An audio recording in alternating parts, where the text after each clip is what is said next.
오늘 이 시간 하나님의 말씀을 들으려고 합니다. 저희들에게 하나님의 큰 은혜가 필요합니다. 저희들을 말씀과 성령으로 찾아오시고 그 말씀을 통해 우리가 주를 깨닫고 예수 그리스도를 더 깊고 온전히 알며 우리의 믿음에 큰 확신이 일어나는 복되고 귀한 시간 되게 하여 주시옵소서. 예수 그리스도 이름으로 간절히 기도합니다. 아멘. 네, 하나님의 신정국가였던 이스라엘에는 이사야라는 선지자가 있었습니다. 약 예수님이 활동하던 시대에 한 750년 전에 있었던 선지자인데요. 유대 백성들을 향해서 우상을 섬기며 또 하나님을 반역했던 그들에게 계속해서 돌아오라, 회개하라 그렇게 선포했던 선지자인데요. 그 이사야의 메시지에는 구원과 심판의 메시지가 같이 있었습니다. 이사야가 전했던 그 구원의 메시지는 하나님이 보내신 그 메시아가 오시면 하나님의 나라가 회복될 것이고 또 그 메시아가 이런 일들을 할 것이다 라는 것을 750년 전에 여러 군데에서 말씀했습니다. 그 중에 대표적인 구절 몇 가지만 보겠습니다. 이사야 35장 5절에서 6절입니다.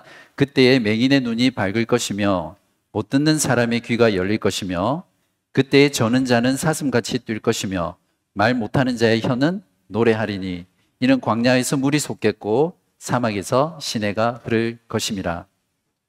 26장 19절 주의 죽은 자들이 살아나고 그들의 시체들은 일어나리이다. 티끌에 누운 자들아 너희는 깨어 노래하라.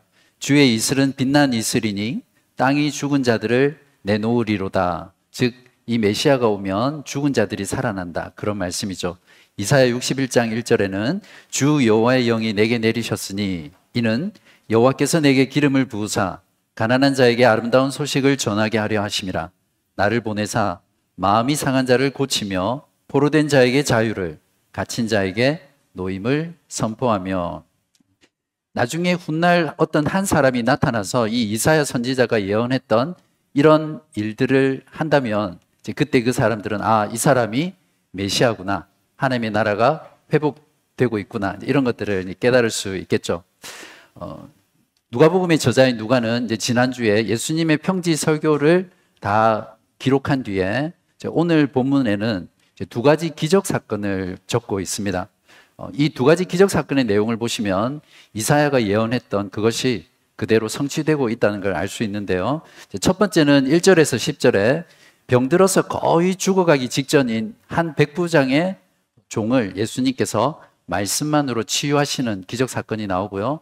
두 번째는 나인이라는 성의 한 과부의 아들이 이미 죽어 있는 것을 관에 손을 대고 역시 말씀으로 일어나라 했을 때 그 이미 죽었던 그 시신이 벌떡 일어나 앉는 그런 놀라운 치유 사건, 또 사람을 살리는 그 사건을 기록하고 있습니다. 예수님의 이 두 가지 기적 사건을 보고 우리가 그냥 단순히 예수님은 병자도 치유하고 또 죽은 자도 살릴 수 있는 어떤 초월적인 능력을 가진 위대한 분이시구나, 단지 이 사실에 저희들이 머물러서는 안 됩니다. 이러한 기적 사건이 진정으로 가리키는 것이 무엇인지를 우리가 이해를 해야 되는데요. 특별히 오늘 기적 사건은 더욱더 그렇습니다. 바로 예수님이 하나님 나라를 가져오신 그 메시아, 또 그분이 오셨기 때문에 이러한 일들이 일어난다는 것을 우리가 깨달아야 합니다. 자, 이러한 예수님에 대한 소문은 온 유대와 또 사방에 두루 퍼졌습니다. 지금 같으면 SNS 때문에 그냥 한 시간 내로 전 세계로 퍼졌겠죠. 자, 이 예수님에 대한 소문은 세례 요한의 제자들에게도 퍼졌고요. 세례 요한의 제자들은 이 소문을 듣고 옥에 갇혀 있는 세례 요한에게 가서 예수님이 이런 기적을 베풀고 있습니다, 이 말씀을 전했습니다. 세례 요한은 그 옥에 갇혀 있으면서 제자들로부터 이러한 소문을 듣고는 마음 가운데 이 메시아가, 이 예수가 내가 생각하고 있던 그 오실 메시아인가? 거기에 대한 어떤 의문점이 들었던 것 같습니다. 그래서 자신의 제자들을 예수님께 보내서 이렇게 물어보라고 합니다. 20절을 보십시오. 오실 그이가 당신이 오니이까 우리가 다른 일을 기다리오리이까. 당시에 누구보다도 예수님에 대해서 먼저 잘 알고 있었던 사람이 바로 세례 요한이었죠. 세례 요한이 예수님을 모른다면 그 당시에 알 사람은 아무도 없었을 겁니다. 세례 요한이 누구입니까? 지난 누가복음의 말씀을 기억해 보면 자기에게 나오는 예수를 보고 보라 세상 죄를 지고 가는 하나님의 어린 양이로다. 요한복음에 기록되어 있는 말씀이죠.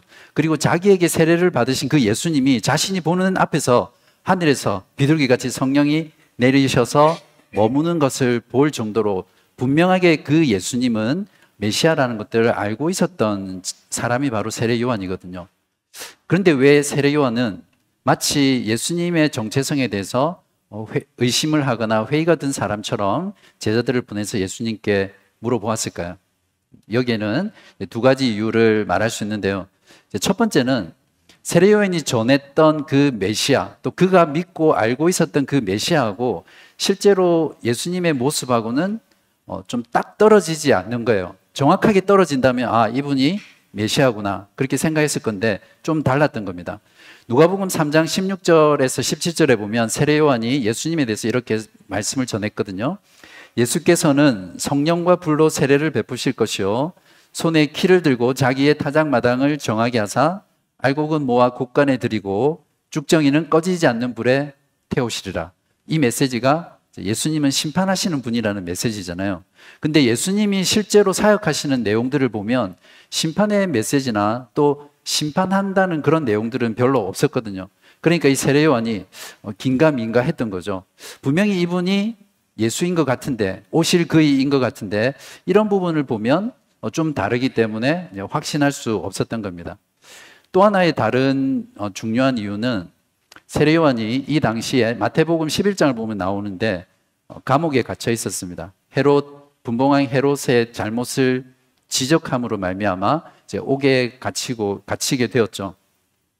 분명히 세례 요한은 메시아가 오시면 하나님을 대적하는 자들을 심판하시고 그 당시 로마의 제국의 압제 가운데 있었던 그 이스라엘을 회복시킬 것이라는 그러한 어떤 믿음을 가지고 있었거든요. 근데 오히려 자신의 현실을 보면 감옥이라는 곳에 갇혀서 내일을 알 수 없는, 내일이 보장되지 않는 그런 현실에 갇혀 있었던 겁니다. 자신이 믿고 있는 그 믿음과 지금 현실의 삶 속에서 커다란 갭이 있을 때 보통 회의라든지 또 의심이 찾아올 수 있습니다. 그렇게 위대했던 세례 요한조차도 자신의 그러한 어두운 현실 때문에 예수님에 대한 그 확신이 서서히 금이 가고 또 회의가 찾아왔었습니다. 세례 요한처럼 신자도 고난에 빠지게 되면 보통은 신앙이 흔들리고 또 회의가 찾아올 수 있습니다.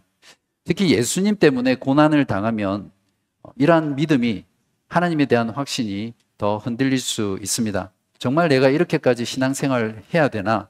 적당히 타협하면서 신앙생활하면 되지 않나? 내가 이렇게 하나님을 위해서 또 교회를 위해서 헌신하고 나의 모든 것을 들여서 주를 섬기고 따라가는데 정작 내 삶을 보면 점점 더 쪼그라드는 것 같고 세상적으로는 점점 더 나빠지는 이런 현실들을 보면 자신의 신앙에 이제 회의가 오게 되죠. 이러한 상태가 오래 지속이 되고 믿음 가운데 회복이 되지 않으면 나중에 하나님을 원망하게도 되고요. 결국에는 하나님을 떠나는 그런 즉 예수로 말미암아서 실족하게 되는 그런 일들을 경험하는 사람들도 있습니다. 혹시 여러분은 과거에 이런 경험을 해보신 적 있으세요? 아니면 혹시 지금 이런 경험 가운데 처해 있습니까? 세례 요한의 질문에 대해서 예수님은 어떻게 대답하셨습니까? 21절입니다. 마침 그때에 예수께서 질병과 고통과 및 악귀 들린 자를 많이 고치시며 또 많은 맹인을 보게 하신지라. 자, 여기에서 성경에서 마침이라는 단어가 나오면 하나님의 세팅, 하나님의 설정, 하나님의 일하심이라고 해석하면 거의 다 맞습니다. 이것을 다른 말로 뭐라고 하죠? 하나님의 섭리. 세례 요한이 제자들을 보내 예수님께 질문하는 딱 그 시간, 그때에 예수님께서는 병자들을 치유하셨고 귀신들을 쫓아내고 계셨습니다. 그런데 예수님은 세례 요한의 오실 그이가 당신이오니까 이렇게 질문했을 때 그래, 내가 바로 그 오실 그이다. 그래서 너는 더 이상 기다릴 필요가 없어. 이렇게 직접적으로 대답을 하지 않으시고 어떻게 대답하십니까? 세례 요한의 제자들이 예수님이 행하신 그 사역을 보시고 너희가 보고 들은 바를 세례요한에게 전해라. 이걸로 대답을 대신합니다. 세례요한의 제자들이 보고 들은 것이 무엇이죠? 22절입니다. 이 부분은 우리가 함께 읽으면 좋겠습니다. 읽으면서 예수께서 메시아로서 어떤 일을 행하시고 있는지를 함께 마음 가운데 새기며 읽겠습니다.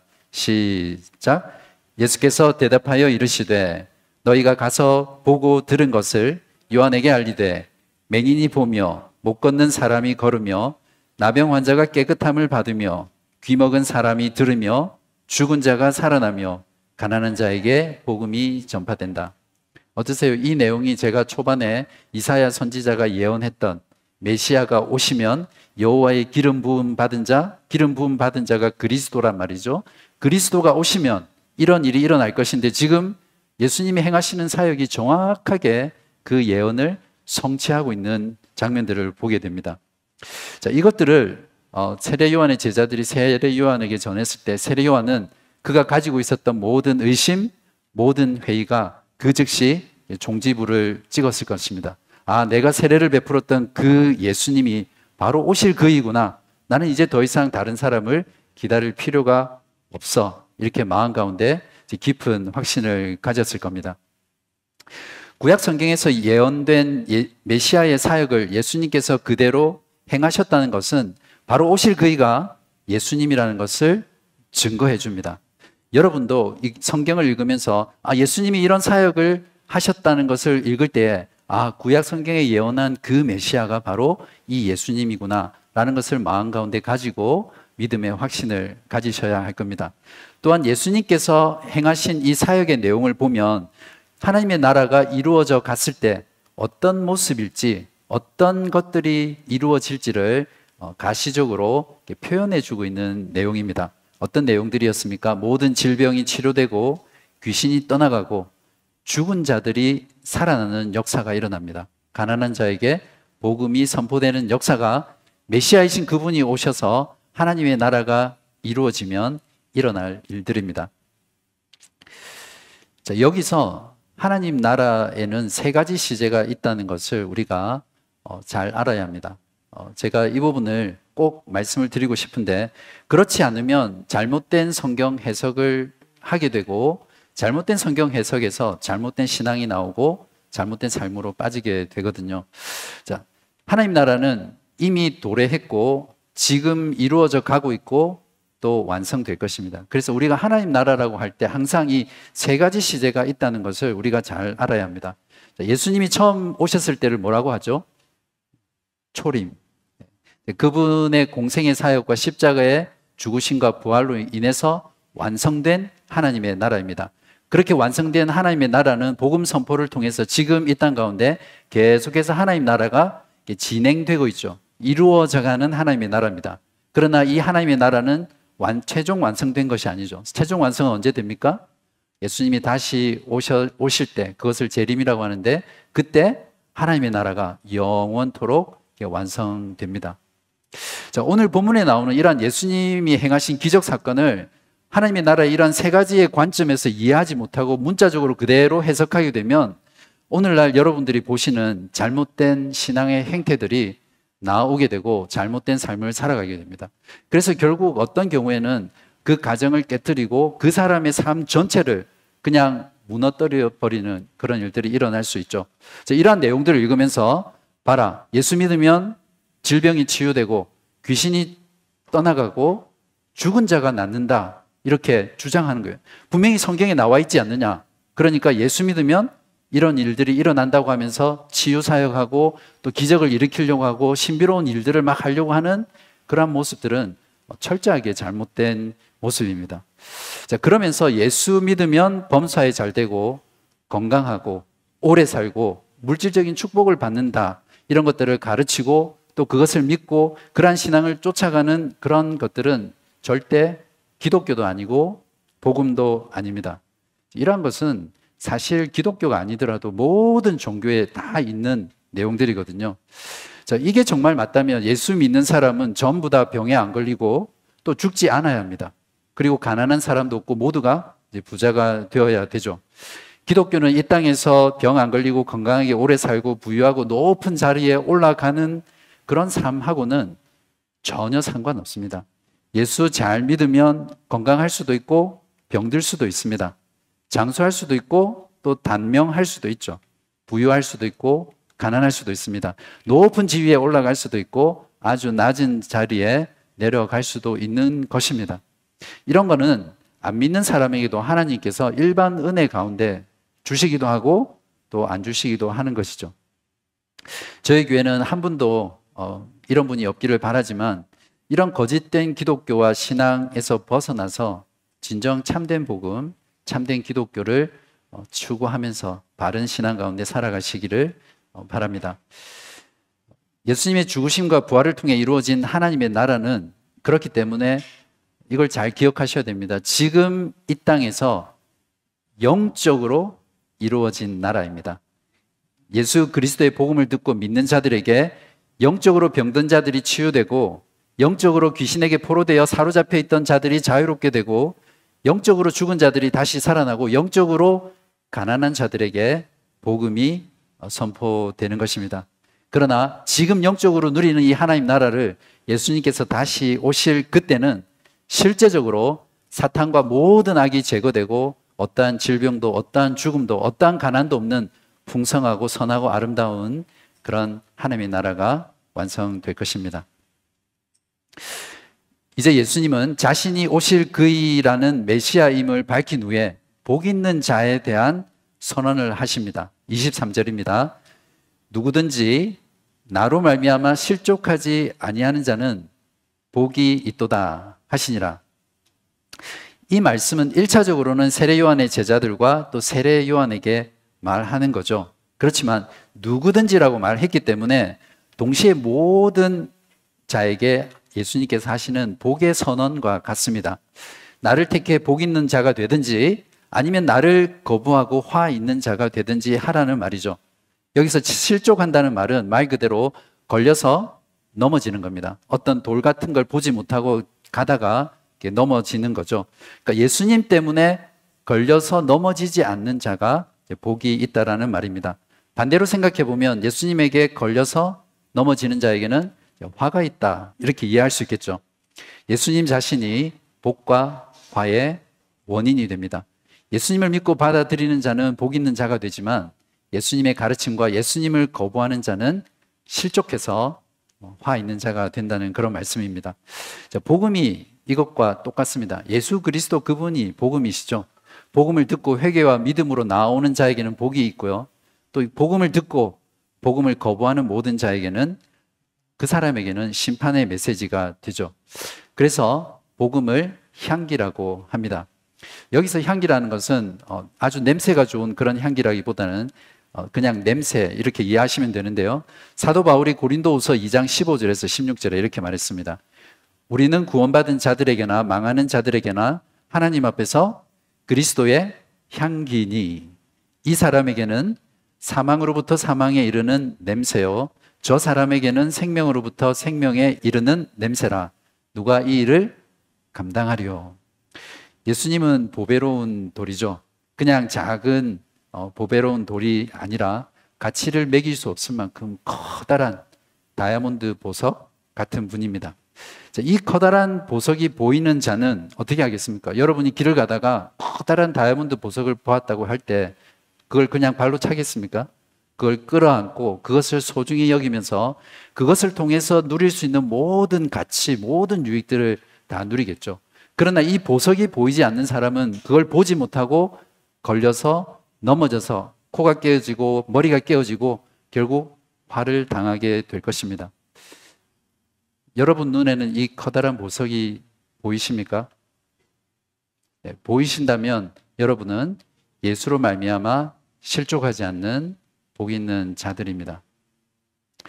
자, 이어지는 예수님의 말씀은 예수로 말미암아서 실제로 누가 복 있는 자고 누가 실족해서 화가 있는 자인지를 말해주고 있습니다. 자, 예수로 말미암아 실족하여 화 있는 자들이 누구입니까? 먼저 예수님이 이 세대라고 불렀던 자들입니다. 이들은 누구죠? 피리를 불어도 춤을 추지 않고 곡을 해도 슬퍼하지 않는 그런 세대의 사람입니다. 바로 이 사람들은 세례 요한과 예수님을 거부했던 바리새인과 서기관들, 또 당시에 예수님을 거부했던 유대인들이었습니다. 또한 복음을 거부하고 믿지 않는 지금 우리 시대의 사람들이 바로 예수로 말미암아 실족하여 넘어져서 화 있는 자들입니다. 지금 시대나 또 그전 예수님 당시의 시대나 사람들은 전혀 변하지 않았습니다. 세례 요한이 전한 복음, 예수님이 전한 복음은 같은 복음이었거든요. 근데 당시 사람들은 세례 요한이 떡도 먹지 않고 포도주도 마시지 않고 금욕주의적인 생활을 하니까 뭐라고 비난했습니까? 귀신 들린 자라고 했습니다. 근데 예수님은 다 하신 거예요. 먹고 마시고 세리와 죄인들과 함께 함께 하는 것 때문에 그것을 보고 예수님을 도덕적으로 타락한 자, 도덕적으로 탐욕이 가득한 자로 정죄하면서 예수님을 비난했습니다. 마찬가지입니다. 복음을 거부하는 지금 이 시대 사람들도 우리들이 어떻게 말하든지 무엇을 하든지 복음을 거부합니다. 온갖 이유를 대면서 복음을 거절하고 하나님과 또 하나님의 교회를 비난하고 반대하는 세대가 지금 세대입니다. 이런 시대의 사람들의 구미를 맞추기 위해서 복음의 메시지를 바꾸어서는 안 됩니다. 이걸 복음을 물탄다고 그러는데 그들의 필요에 맞게 적당하게 복음을 그들에 맞춰서 전해서는 결코 안 됩니다. 세례 요한과 예수님이 전하셨던 그 복음 그대로 전해야 됩니다. 자신의 죄를 회개하고 그 죄에서 돌이켜서 예수님께 나와야만 죄 사함 받고 참된 구원을 받을 수 있다는 그 메시지를 그대로 선포해야 합니다. 이 복음만이 생명에 이르게 하는 냄새가 되고요. 이 복음만이 사망에 이르게 하는 냄새가 됩니다. 이 복음만이 실족하지 않아 복이 있는 자가 되게 하고 이 복음만이 실족해서 화 있는 자가 되게 하는 참된 복음입니다. 자, 그러면 예수로 말미암아 실족하지 않는 복 있는 자들은 누구입니까? 자, 첫 번째는 세례 요한이죠. 예수님께서는 세례 요한의 질문에 답을 하신 뒤에 무리들에게 이 요한이 어떤 존재인지를 정말 극도로 칭찬하는 최고의 칭찬을 하고 계십니다. 26절에 보시면 선지자인데 선지자보다 훌륭한 자라고 말씀하셨고 27절에서는 말라기 구약의 마지막 선지자인 말라기 3장 1절을 인용하면서 메시아의 오실 길을 예비하는 하나님이 보내신 선지자다. 그렇게 말씀했고요. 28절에서는 여자가 낳은 자 중에 이보다 더 큰 자가 없다. 이렇게 말씀하셨습니다. 이 말은 구약 시대의 모든 사람 그 중에서 가장 큰 자가 바로 요한이라고 말씀하시는 겁니다. 예수님께서 이렇게 극찬한 이 세례 요한이 예수로 말미암아 실족한 자가 될 수 있겠습니까? 자, 두 번째로 예수로 말미암아 복 있는 자들은 요한의 세례를 받았던 백성들과 세리들입니다. 요한의 세례를 받았다는 것은 요한이 하나님께 보냄을 받은 자잖아요. 그러니까 하나님께 보냄을 받은 자에게 세례를 받았다는 것은 예수를 믿었다는 말이고 또 예수를 믿었다는 것은 즉 하나님을 믿었다는 그런 말이죠. 그리고 마지막으로 예수 그리스도를 믿고 회개해서 하나님의 자녀가 된 저와 여러분이 예수로 말미암아 실족하지 않는 복된 자들입니다. 28절을 다시 보십시오. 내가 너희에게 말하노니 여자가 낳은 자 중에 요한보다 큰 자가 없도다. 그러나 하나님의 나라에서는 극히 작은 자라도 그보다 크니라 하시니. 세례 요한은 옛 언약과 옛 시대와 또 옛 하나님 나라와 예수 그리스도로 말미암아 찾아온 새 언약, 새 시대, 또 새로운 하나님 나라를 이렇게 연결시켜주는 다리 역할을 했던 선지자입니다. 그럼에도 불구하고 여전히 세례 요한은 옛 시대에 속한 선지자였거든요. 세례 요한은 예수 그리스도의 십자가의 죽으심과 부활과 승천을 보지 못했고 또 복음을 통해 드러난 하나님의 모든 계시를 온전히 보지 못했던 선지자였습니다. 그러나 예수 그리스도를 믿고 새로운 시대의 하나님 나라 백성이 된 저와 여러분들은 아무리 하나님 나라에서 작은 자라 할지라도 세례 요한보다 큰 자라고 예수님께서 말씀하십니다. 세례 요한이 보지 못했던 예수님의 십자가의 그 구속의 사역, 또 그것이 완성된 것이 기록된 성경을 통해서 우리는 전부 다 알고 믿을 수 있는 자들이 되었습니다. 이미 오셔서 사시고 죽으시고 부활하시고 승천하신 그 예수 그리스도 안에서 성부, 성자, 성령, 삼위 하나님을 알고 믿고 그분과 교제하는 그런 존재들이 되었죠. 우리가 구원받기 위해서 알아야 될 모든 내용, 우리가 하나님을 섬기기 위해서 알아야 될 모든 내용을 성경 66권을 통해서 우리 모두 완전히 알게 되었기 때문에 세례 요한과는 비교할 수 없을 만큼 우리가 하나님 나라에서 큰 자라는 것입니다. 이것이 예수님께서 우리가 세례 요한보다 큰 자라고 말씀하신 의미입니다. 사랑하는 여러분, 이 사실이 여러분에게 복이 되십니까? 이 사실이 만약 여러분에게 복이 되지 않고 또 복으로 느끼지 못한다면 여러분이 아무리 신앙생활을 오래 하셨다고 하더라도 여러분은 헛되게 예수님을 믿고 있는 것입니다. 이 복 말고 어떤 복이 여러분에게 더 필요합니까? 다른 복을 추구하고 있는 그 자체가 예수님을 온전하게 따르고 있지 않다는 증거일 것입니다. 자, 이렇게 예수 그리스도를 믿음으로 하나님 나라의 백성이 된 자들은 모두가 예수로 말미암아 참으로 복 있는 자들입니다. 세례 요한에게 오실 그이였던 예수 그리스도는 이제 이미 오셨습니다. 더 이상 우리는 다른 일을 기다릴 필요가 없죠. 예수 그리스도는 십자가의 죽음과 부활을 통해 모든 죄, 또 모든 사망, 사탄과 권세를 완전히 무너뜨리셨습니다. 그리고 예수를 믿고 회개하는 모든 자들에게 죄사함의 복과 영원한 하나님의 나라를 허락하셨습니다. 이미 오신 그이 예수 그리스도를 믿는 저와 여러분은 지금 믿음으로 하늘에 있는 모든 신령한 복을 영적으로 누리며 살아가는 자들입니다. 그리고 다시 오실 예수 그리스도, 그분이 오셔서 더 이상 가난도 배고픔도 굶주림도 눈물도 질병도 죽음도 없는, 부족한 것이 없는 충만한 나라, 그 아름답고 그 선한 나라를 기다리는 자들입니다.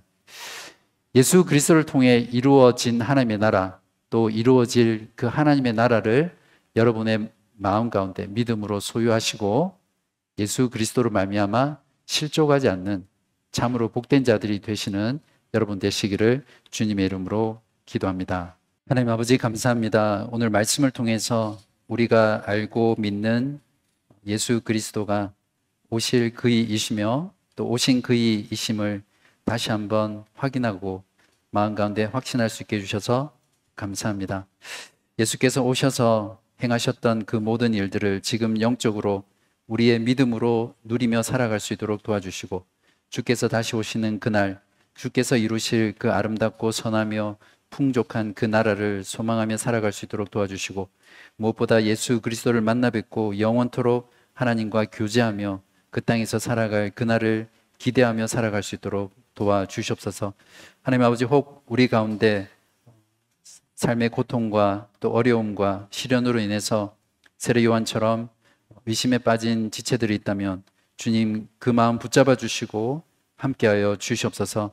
예수로 말미암아 실족하지 않게 하여 주시고 오히려 예수 그리스도의 한없는 사랑과 자비와 그 은혜가 그 믿음을 붙잡아 주셔서 예수로 인해서 복 있는 자로 설 수 있도록 주님 인도하여 주시옵소서.